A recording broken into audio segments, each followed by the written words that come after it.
सभी को जय श्री कृष्णा, राधे राधे।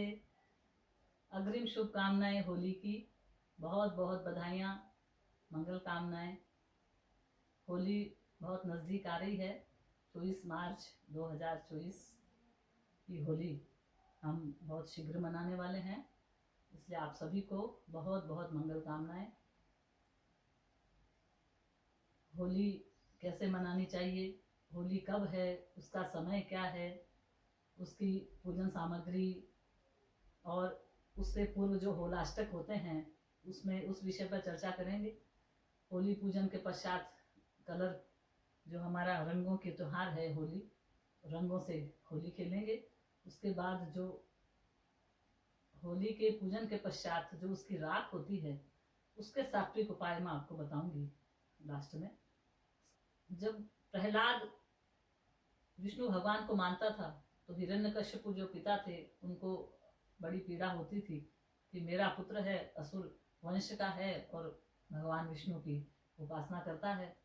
तो कई तरह से उन्होंने उनको यातनाएं दी, पहाड़ से गिरवाया, पानी में बहाया। फिर उनकी बहन थी होलिका, उसको वरदान था कि जो वो चुनरी ओढ़ के अग्नि में बैठेगी तो वो चुनरी से वो उसकी अग्नि से रक्षा हो जाएगी। तो उसने अपने भाई को एक सलाह दी कि मैं इसको चुनरी ओढ़ के और अग्नि में लेके बैठ जाऊंगी तो मैं तो जलूंगी नहीं और ये जल जाएगा। यह त्योहार खास तौर पर हमें यही शिक्षा देता है, सबसे बड़ी यही शिक्षा देता है कि भगवान पर अगर अटूट विश्वास हो तो कोई भी रास्ता निकल जाता है। जहां आस्था वहां रास्ता। तो भगवान का वो तो भगवान का नाम लेते हुए, भगवान का स्मरण करते हुए वो गोदी में बैठ गया बुआ की, और बुआ वो सब लोगों ने आग लगाई।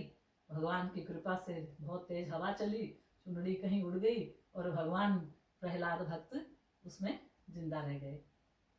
तो ऐसे भगवान परम कृपालु भगवान जो हमारे हैं, हर त्योहार पर हमें एक विशेष बात जो हमें अपने परिवार में अपने बच्चों को ये सब बतानी चाहिए कि हमारी सनातन संस्कृति कितनी महत्वपूर्ण है और उसमें कितना वैज्ञानिक तथ्य छुपे हुए हैं सब में। इसलिए हमें अपने जो त्योहार आता है उस त्योहार पर अपने परिवार में बच्चों को उसका महत्व जरूर बताना चाहिए। तो होलाष्टक होते हैं, उसमें शुभ कार्य करना वर्जित होता है। तो उस होलाष्टक के विषय में हमारी पौराणिक मान्यता ये है, देवी देवताओं ने कामदेव से भगवान शिव की समाधि को भस्म करने के लिए उनसे अनुरोध किया। अब बड़े राजा है, इंद्र ने कहा है तो मानना ही पड़ेगा। कामदेव गए और शिव जी के पास, वो तो महादेव हैं, उनको कौन परास्त कर सकता है, उनकी कोई भी क्रिया उनको स्पर्श नहीं कर सकती। तो भगवान की समाधि में विघ्न पड़ा, भगवान को क्रोध आया और उन्होंने अष्टमी के दिन कामदेव को भस्म किया था। उस दिन अष्टमी थी, तो जैसे ही भगवान की आंख खुली कामदेव भस्म हो गए। अब वो अष्टमी से लेके और पूर्णिमा तक वो बड़ा विषाद रहा देवताओं में। फिर उनकी कामदेव की पत्नी रति देव देवताओं से उन्होंने प्रार्थना की कि मेरे पति को जिंदा कराओ। सबने प्रार्थना की, प्रभु इनको जिंदा कीजिए। उसके बाद में फिर पत्नी, फिर देवी देवताओं की प्रार्थना से भगवान शिव ने उसको जिंदा किया, कामदेव को जिंदा किया, तब पूर्णिमा को जिंदा किया। तो 8 दिन से, अष्टमी से लेके पूर्णिमा तक का जो दिन है वह कामदेव भस्म होने से वो बिल्कुल सबके नीरसता आ गई और वो बिल्कुल जो होलाष्टक उन्हीं 8 दिनों के अंदर होता है। ये हमारी पौराणिक मान्यता है, इसलिए वहां पर शुभ कार्य नहीं किए जाते। हमारी ज्योतिषीय मान्यता ये है कि अभी इन 8 दिनों में जो नवग्रह है वो बड़े उग्र रूप में होते हैं। तो उग्र रूप में होने से कोई भी शुभ कार्य करते हैं उसमें उनकी सहायता नहीं मिलती, इसलिए शुभ कार्य नहीं करने चाहिए। और होलिका से पूर्व जो 8 दिन हमारे प्रहलाद भक्त को जो यातनाएं दी गई थी, उन्हीं यातनाओं के स्वरूप भी ये होलाष्टक हमारे लिए, उन होलाष्टक में हम कुछ करते नहीं हैं शुभ कार्य। तो हम क्या क्या शुभ कार्य नहीं करते हैं, जैसे शादी, विवाह, सगाई और जो 16 संस्कार हमारे संस्कृति में हैं, हमारे धर्म में हैं, वो 16 संस्कार हम नहीं करते हैं। कोई भी नया कार्य हम शुरू नहीं करते हैं। जो कार्य चल रहा है उस कार्य को करते रहने में कोई आपत्ति नहीं है, लेकिन नया कार्य जो आप सोच रहे हैं शुरू करने के लिए, तो उसके लिए हमारा ये सनातन धर्म की ज्योतिष गणित है, ये मान्यता नहीं देती है। 17 मार्च से 24 मार्च तक ये होलाष्टक है। होलिका दहन के बाद होलाष्टक अपने आप समाप्त हो जाते हैं। उसके बाद रंगों भरा त्योहार हम सब खेलते हैं, उत्साह मनाते हैं। इसको बसंतोत्सव भी कहते हैं और कामदेव उत्सव भी कहते हैं। होली का त्योहार बुराई पर अच्छाई की जीत का प्रतीक है, और जो आस्था भगवान के प्रति है उसकी परीक्षा में विजय का प्रतीक है। होली के ऊपर अगर हम विधि विधान से सारी पूजा करते हैं तो हमारे घर की नकारात्मक ऊर्जा जो है वो खत्म हो जाती है, और हमारा पॉजिटिव वाइब्रेशन पूरे परिवार में, पूरे घर में फैलता है। सही तरीके से विधि विधान से हम होली का पूजन करते हैं तो उससे हमारे घर की नकारात्मकता दूर होती है, रोग बीमारियां दूर होती है, दरिद्रता दूर होती है, और माँ लक्ष्मी की अपार कृपा हम सब पर बरसती है। 24 मार्च को होलिका दहन का समय रहेगा 11:13 से और 12:32 तक का ये पूजा का समय है। इसमें हम होलिका दहन कर सकते हैं। चंद्र ग्रहण भी है होली के दिन, लेकिन ये हमारे भारत में मान्य नहीं है, इसलिए हम पूजा पाठ वगैरह आराम से कर सकते हैं। होलिका दहन पर जब हम पूजा करके घर आते हैं तो हमें ये अग्नि ऐसा बड़ा हो तो और भी अच्छा है, तो इसमें हमें जलती हुई अग्नि हमारे घर पर लानी चाहिए, और उस अग्नि से हमको कपूर डालकर, हमें पूरे घर में कपूर और घी डालकर उसका जो धुआं है वो पूरे घर में हमें करना चाहिए। इससे हमारे नकारात्मक ऊर्जा जो हमारे रहती है वो समाप्त हो जाती है। और उस अग्नि से हमें अपने घर में, अपने पूजा मंदिर में बैठकर उस अग्नि में हम हवन कर सकते हैं। उस अग्नि से दीपक प्रज्वलित करके हम हनुमान चालीसा का पाठ कर सकते हैं। इससे हमारे सारे कष्ट दूर होते हैं।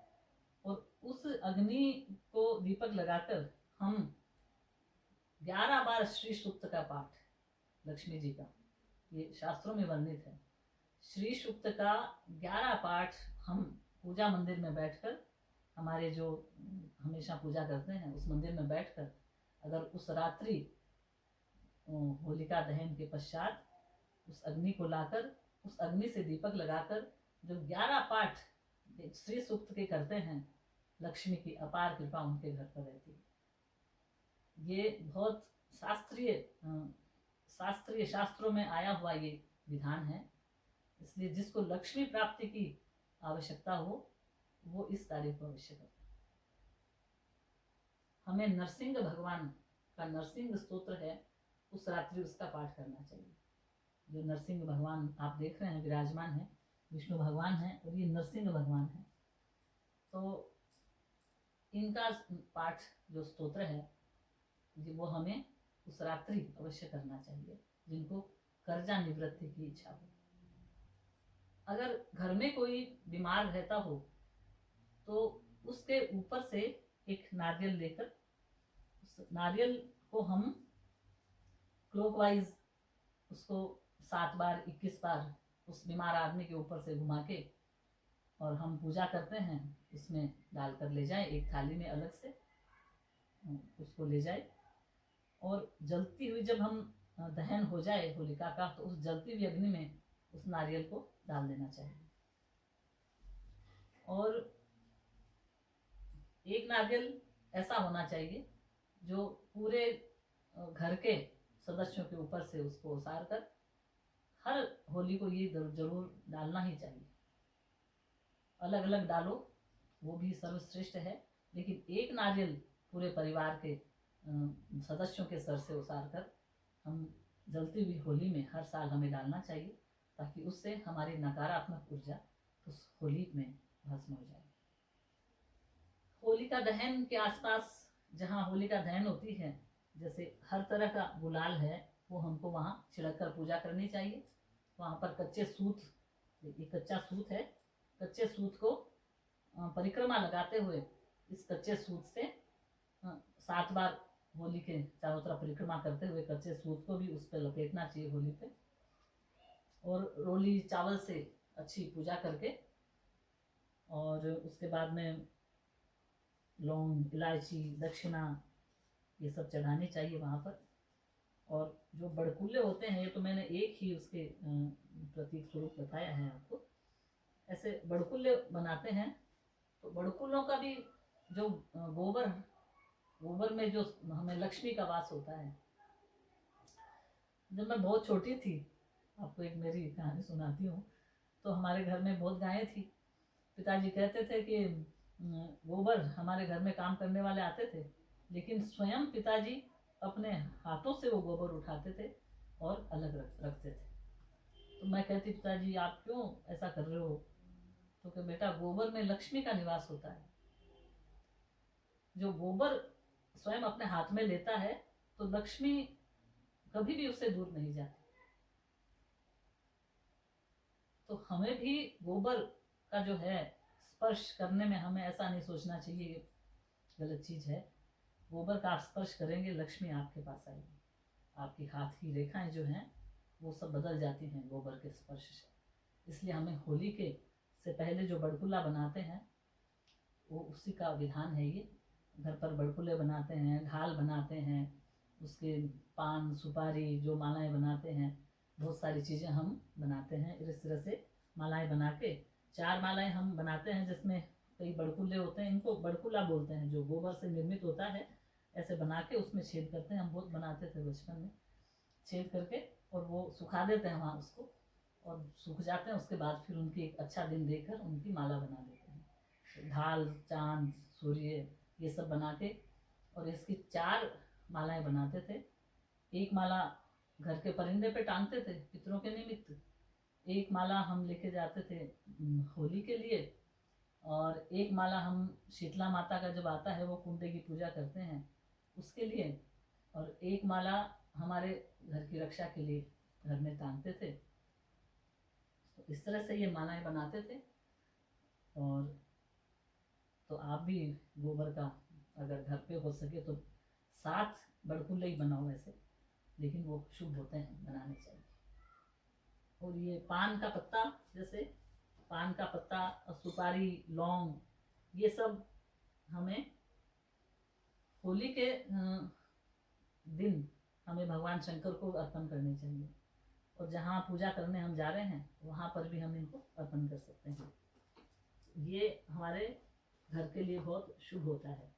उस दिन शिव जी भगवान की पूजा आप खूब बढ़िया से कीजिए, पंचामृत बनाकर, उससे भी सब कष्ट दूर होते हैं, नवग्रह शांत होते हैं। तो अब हम पूजा करने के बाद में जो दूसरे दिन राख बचती है, वो राख हम घर पे लाना, वो बहुत शुद्ध, पवित्र और एक अभिमंत्रित राख हो जाती है। तो उस राख को आप घर पे लाके एक छोटा लाल कपड़ा लेके, और उसमें ये राख जैसे है ये, उसमें थोड़ी राख रख के, और आप लाल कपड़े में बांध के अपनी तिजोरी में रख देते हैं, तो आपके पास कभी भी धन की कमी नहीं आएगी।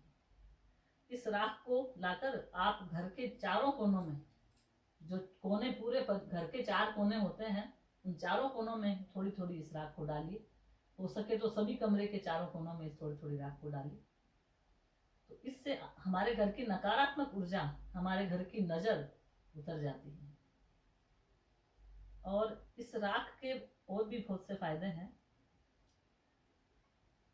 अगर हमारे घर में बीमारी हो बहुत लंबे टाइम से किसी के, एक मुट्ठी राख लेकर उस आदमी जो बीमार है, चल नहीं सकता हो, तो उसे स्पर्श करा के उसके हाथ से, वो चल सकता हो तो स्वयं उसके हाथ से शिव जी के अर्पण करवाए, तो उसकी बीमारी दूर हो जाती है। और इस राख से हमें हमारे मस्तक पर, व्यक्ति है तो उसको अपने मस्तक पर लगानी चाहिए, और स्त्री है तो उसको यहाँ लगानी चाहिए। इस राख को थोड़ा सा हम अपनी जीभ पे भी लगा सकते हैं, इस तरह से इस राख, दिखने में ये राख है लेकिन बहुत चमत्कारी हो जाती है होलिका की राख। 24 मार्च को होलिका दहन का समय रहेगा 11:13 से और 12:32 तक का ये पूजा का समय है। इसमें हम होलिका दहन कर सकते हैं। गणगौर पूजन करते हैं, उसके जो पिंडियाँ बनाते हैं मैं आगे बताऊंगी आपको कैसे गौर के पिंडियाँ बनाते हैं और पूजन करते हैं। इससे पहले आप मेरी चैनल राधा शुक्ला सनातन संस्कृति को सब्सक्राइब जरूर करें और बेल आइकन दबाना मत भूलिए, ताकि मैं जो वीडियो बनाऊंगी वो आप तक ऑटोमेटिक यूट्यूब खोलते ही आपके सामने आ जाएगा। तो बेल आइकन दबाकर ऑल सेलेक्ट कीजिए। आपके कोई व्यापार प्रतिष्ठान किसी का हो तो उस पर भी इस राख को ले जाके, भस्म को ले जाके छिड़कने से वहाँ की नकारात्मक ऊर्जा खत्म हो जाती है। और एक लाल पोटली बनाकर अगर आप वहाँ अपने प्रतिष्ठान में, व्यापारिक स्थल में, दुकान में, ऑफिस में आप रखते हैं तो आपके लक्ष्मी में बरकत होनी शुरू हो जाएगी। तो इस राख को आप पूरे साल सहेज कर रख सकते हैं और कभी भी बच्चे की नज़र पता लगे नज़र है, एक चुटकी उसके लगा के उसकी नज़र उतर जाती है। तो ये राख बहुत ही सामान्य राख नहीं है, इसलिए इसको हमेशा अपने पास में रखना चाहिए। हिरण्यकश्यप जो प्रहलाद के पिता थे, उनको वरदान था कि वो न आसमान में मरेंगे, न जमीन पे, न व्यक्ति से, न पुरुष से, न जानवर से मरेंगे, ना अंदर मरेंगे, ना बाहर मरेंगे, ना दिन में मरेंगे, ना रात को मरेंगे। इस तरह से ब्रह्मा जी से उन्होंने ऐसा वरदान ले लिया, उनको लगा अब मैं तो मरूंगा नहीं, अब मैं कितना ही इसको प्रताड़ित करूं, लेकिन मैं मरने वाला हूं नहीं, मुझे कौन मारेगा। इसलिए वो प्रहलाद भक्त को बहुत प्रताड़ित करते थे। फिर नरसिंह भगवान विष्णु ने नरसिंह का रूप लिया। बोले नरसिंह भगवान की जय जय हो। तो नरसिंह भगवान का रूप लेके, और ये भक्त प्रहलाद खड़े हैं देखिए, नरसिंह भगवान का रूप लिया जिसके शेर का मुंह था, बाकी सारा नीचे मनुष्य का था। तो ऐसे भगवान नरसिंह रूप लेकर के और वह खंबा फाड़ कर प्रकट हो गए और हिरण्यकश्यप को दहली पे, न अंदर न बाहर, दहली पे बैठकर न उनको मैं तो अस्त्र शस्त्र से नहीं मरूं, इस तरह से उन्होंने सभी वरदान मांग लिए थे अपनी बुद्धिमत्ता से। लेकिन भगवान की जो कृपा है, भगवान अपने भक्तों के लिए कुछ भी कर सकते हैं। तो उन्होंने अपने गोदी में लिटाया, बोला जमीन में नहीं गोदी है, और अपने हाथों से, बड़े नाखूनों से उसको छाती चीर के उसको मारा। तो भगवान के सामने किसी की सत्ता नहीं टिकती है। तो ऐसे भगवान के प्रति हमारी आस्था हमेशा बनी रहनी चाहिए। और इन सब बनाने का, इन सब चीज़ों बताने का एकमात्र यही उद्देश्य है कि भगवान के प्रति जो सनातन धर्म हमारा है, उसके प्रति हमारी प्रगाढ़ आस्था होनी चाहिए। और ऐसे त्योहारों को बहुत धूमधाम से, विधि विधान से मनाना चाहिए, ताकि हमारे आने वाली जो जनरेशन है वो भी इन त्योहारों के बारे में जान सके और इनका लाभ उठा सके। बोलिए वृंदावन बिहारी लाल की जय। बहुत बहुत मंगल कामनाएं आपको अग्रिम। जय जय श्री राधे, जय जय श्री राधे। होली की पूजा के बाद हमको गुलाल सबके मस्तक पर लगाने चाहिए। छोटों को सब बड़ों के पैर छूने चाहिए। जितना हम बड़ों के आगे झुकते हैं उतनी हमारे अंदर एक पॉजिटिविटी आती रहती है। इसलिए फिर दूसरे दिन हमें सर्वप्रथम भगवान के चंदन लगाना चाहिए, भगवान को खिलाइए होली। उसके बाद में आप किसी और को कलर लगाइए। बोलिए वृंदावन बिहारी लाल की जय। बहुत बहुत अग्रिम शुभकामनाएं होली की। आप सभी के घर में होली मंगलमय हो, खूब धूमधाम से मनाइए, विधि विधान से मनाइए। जय जय श्री राधे।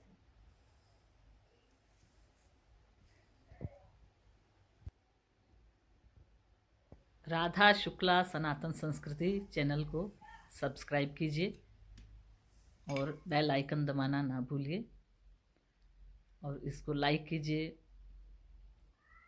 शेयर कीजिए अपने आत्मीयजन के साथ, ताकि विधि विधान से होली का पूजन का आनंद ले सकें और जीवन को आनंदमय बना सकें।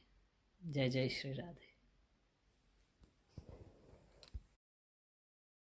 हम रोली, चावल, गुलाल, लौंग, इलायची, कपूर, बड़कुल्ला, नारियल और ये कच्चा सूत,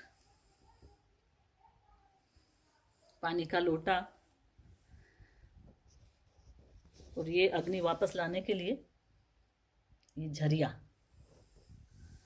ये सब हमें पहले से ही दोपहर में ही होली के दिन तैयार कर लेने चाहिए। पीली सरसों को सभी परिवारजन के ऊपर से उतारकर अग्नि में डालिए।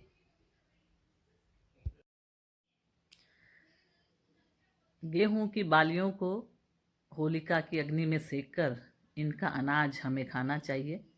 हम जब छोटे थे तब ये बोलते थे, नयो अनाज जाड़ तले, बेरी दुश्मन बाढ़ तड़े। होली की बहुत बहुत मंगल कामनाएं आप सभी को।